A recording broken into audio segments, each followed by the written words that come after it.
बच्चों, मेरे साथ रहो, कहीं इधर उधर मत जाओ, वरना वो शिकारी फिर आ जाएगा और हमारा शिकार कर लेगा। माँ, हम यही हैं एक साथ। आप जब तक हमारे साथ हैं, हमारा कोई कुछ नहीं बिगाड़ सकता। नहीं बच्चों, अब मैं बूढ़ी हो चुकी हूँ और साथ ही जख्मी भी, इसलिए अब मैं तुम्हारी पहले जैसी हिफाजत नहीं कर सकती। क्या पता कब वो शिकारी मेरा शिकार कर ले और तुम लोग अकेले रह जाओ, इसलिए मैं कहती हूँ तुम सब एक साथ मेरे पास रहो। ठीक है माँ, हम सब यही हैं आपके पास। हिरनी और उसके बच्चे आपस में बातें कर रहे होते हैं कि तभी वहाँ शिकारी आता हुआ दिखाई देता है। देखो माँ, वो शिकारी फिर आ गया है। डरो नहीं बच्चे, जब तक मैं हूँ वो शिकारी तुम्हारा कुछ नहीं बिगाड़ सकता। ऐसा करो, तुम लोग जल्दी से यहाँ से भाग जाओ और उस पेड़ के पीछे जाकर छुप जाओ, तब तक मैं शिकारी का ध्यान बटाती हूँ।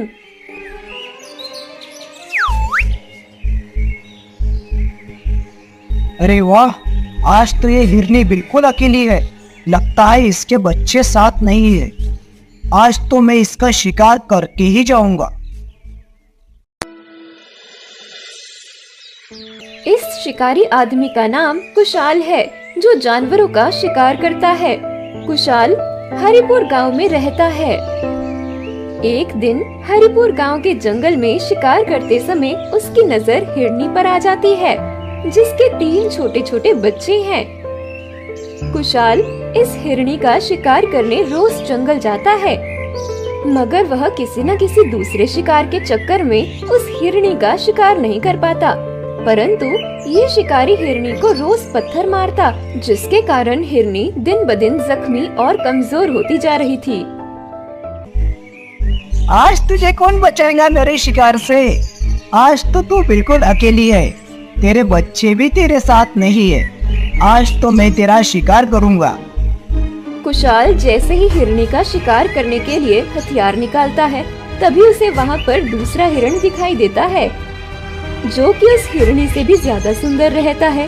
कुशाल उस हिरण को देखने में खो जाता है कि तभी हिरनी ये देख वहाँ से भागकर जंगल में छुप जाती है और एक बार फिर वह उस शिकारी से बच जाती है।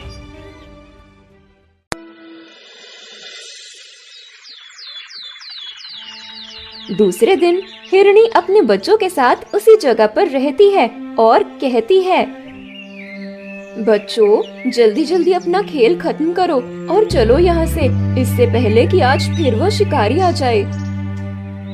माँ, हम कब तक उस शिकारी से इसी तरह डरते रहेंगे? कभी न कभी तो हमें उसके सामने आना ही पड़ेगा ना।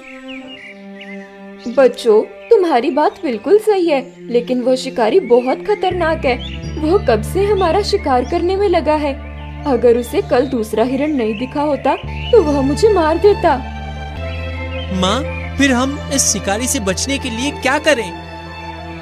पता नहीं बेटा, ये तो मैं भी नहीं बता सकती। माँ, जैसा कि आपने कहा है, हम अभी छोटे हैं, तो वो शिकारी अभी हमारा शिकार नहीं करेगा। वो हमारे बड़े होने का इंतजार कर रहा है, लेकिन अभी वो सिर्फ आपका शिकार करने में लगा हुआ है। तो क्यों ना आप इस जंगल से निकलकर दूसरे जंगल में छुप जाएं? तो वो शिकारी आप तक नहीं पहुंच सकेगा और फिर मौका देखते ही हम सब भी आपके पास आ जाएंगे। हिरनी अपने बच्चों की बात मानकर दूसरे जंगल में छुप जाती है। दूसरे दिन हिरनी के बच्चों के मुताबिक वह शिकारी फिर उसी जगह आता है,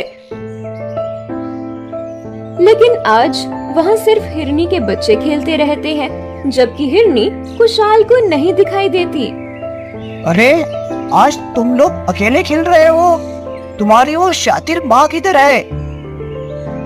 हमें नहीं पता माँ कहाँ है, और अब तुम यहाँ से जाओ।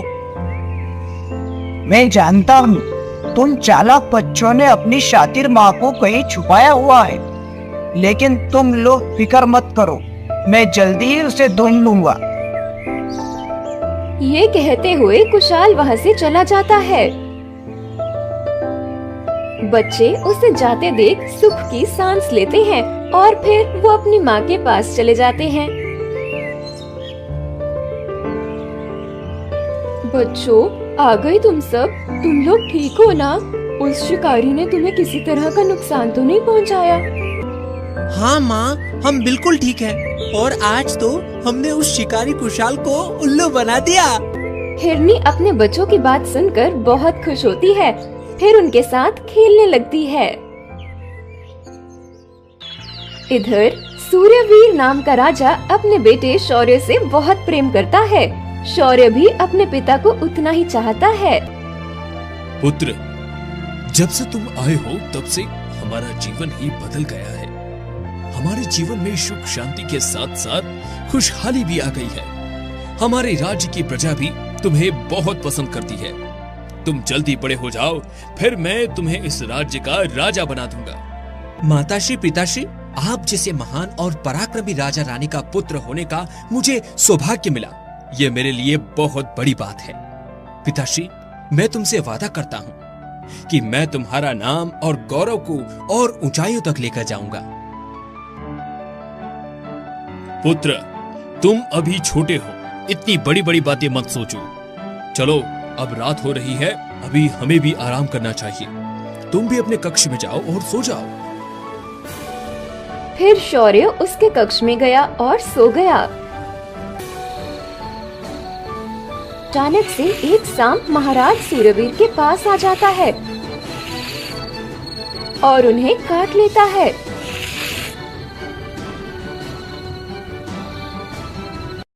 सुबह जब रानी उठी तो उन्हें महाराज के हाथ से खून बहते हुए दिखा और उन्होंने देखा कि महाराज होश में नहीं है। तो रानी जी तुरंत हल्ला करती है और सभी को बुलाती है। शौर्य को पता चलते ही शौर्य तुरंत वैद्य जी को लेकर आता है। वैद्य जी महाराज को जांचते हैं। वैद्य जी, पिताजी को क्या हुआ है?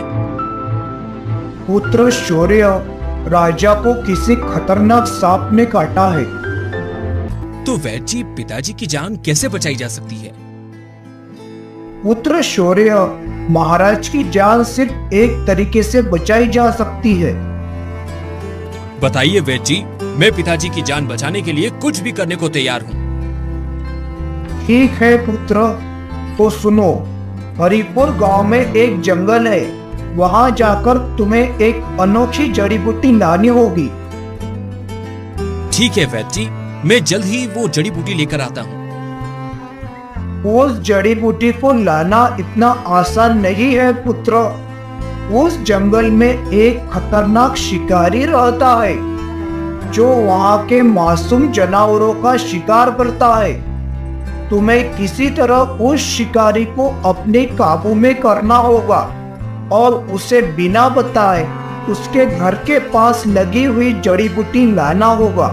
और हाँ, याद रहे, उस शिकारी को जरा भी भनक नहीं लगनी चाहिए कि तुम राजा के बेटे हो। शौर्य वैद्य की बात ध्यान से सुनता है और फिर जंगल से जड़ी बूटी लेने चला जाता है।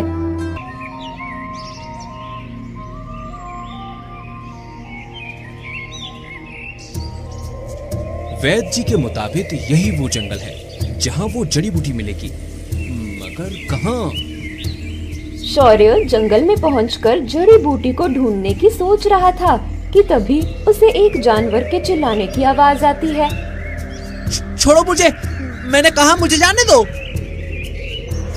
शौर्य उस आवाज का पीछा करता है और करीब जाकर देखता है।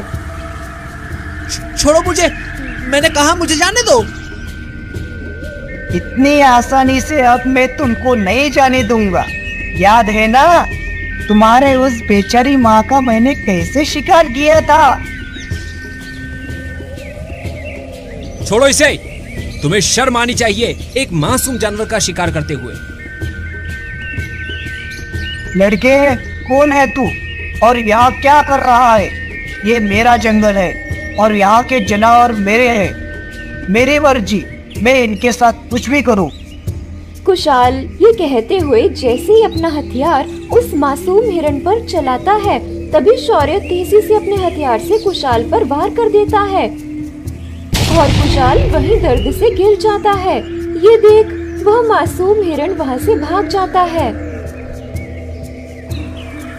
तुम जो कोई भी हो, यहाँ से चले जाओ, ये मेरा इलाका है। तुम्हें शर्म आनी चाहिए इन मासूम जानवरों का शिकार करते हुए। लेकिन अब तुम ऐसा नहीं कर पाओगे, क्योंकि अब मैं तुम्हें अपने साथ लेकर जाऊंगा। लेकिन उससे पहले एक जरूरी काम कर लूं। शौर्य ये कहकर उस शिकारी के घर की तरफ जाता है और चुपचाप जड़ी बूटी तोड़ लेता है। फिर शिकारी को अपने महल ले जाकर कैद कर लेता है।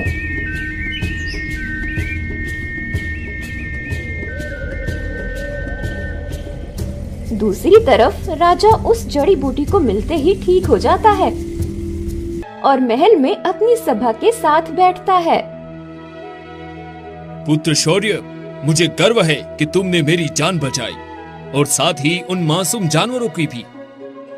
राजा जब सभा में कुशाल को बुलाता है तो कुशाल राजा से कहता है, महाराज, आपने मुझे यहाँ कैद क्यों किया? क्योंकि तुम उन मासूम जानवरों का शिकार करते थे, इसलिए मैंने तुम्हें यहाँ कैद करवाया। याद करो, जब वो बेचारी हिरणी अपने बच्चों के साथ उस दूसरे जंगल में छुपी हुई थी, तब तुमने उसका शिकार करके कैसे बेरहमी से उसे मार दिया था। लेकिन महाराज, ये बात आपको कैसे पता? तुम शायद भूल रहे हो कि उस हिरणी के 3 बच्चे भी थे। मैं एक दिन जंगल की सैर पर निकला था, तभी मुझे उन मासूम बच्चों ने बताया कि कैसे तुमने बेरहमी से उनकी माँ का शिकार किया। मैंने उसी वक्त सोच लिया था कि बहुत जल्द तुम मेरी कैद में होंगे, और फिर मैं सही समय आने का इंतजार कर रहा था।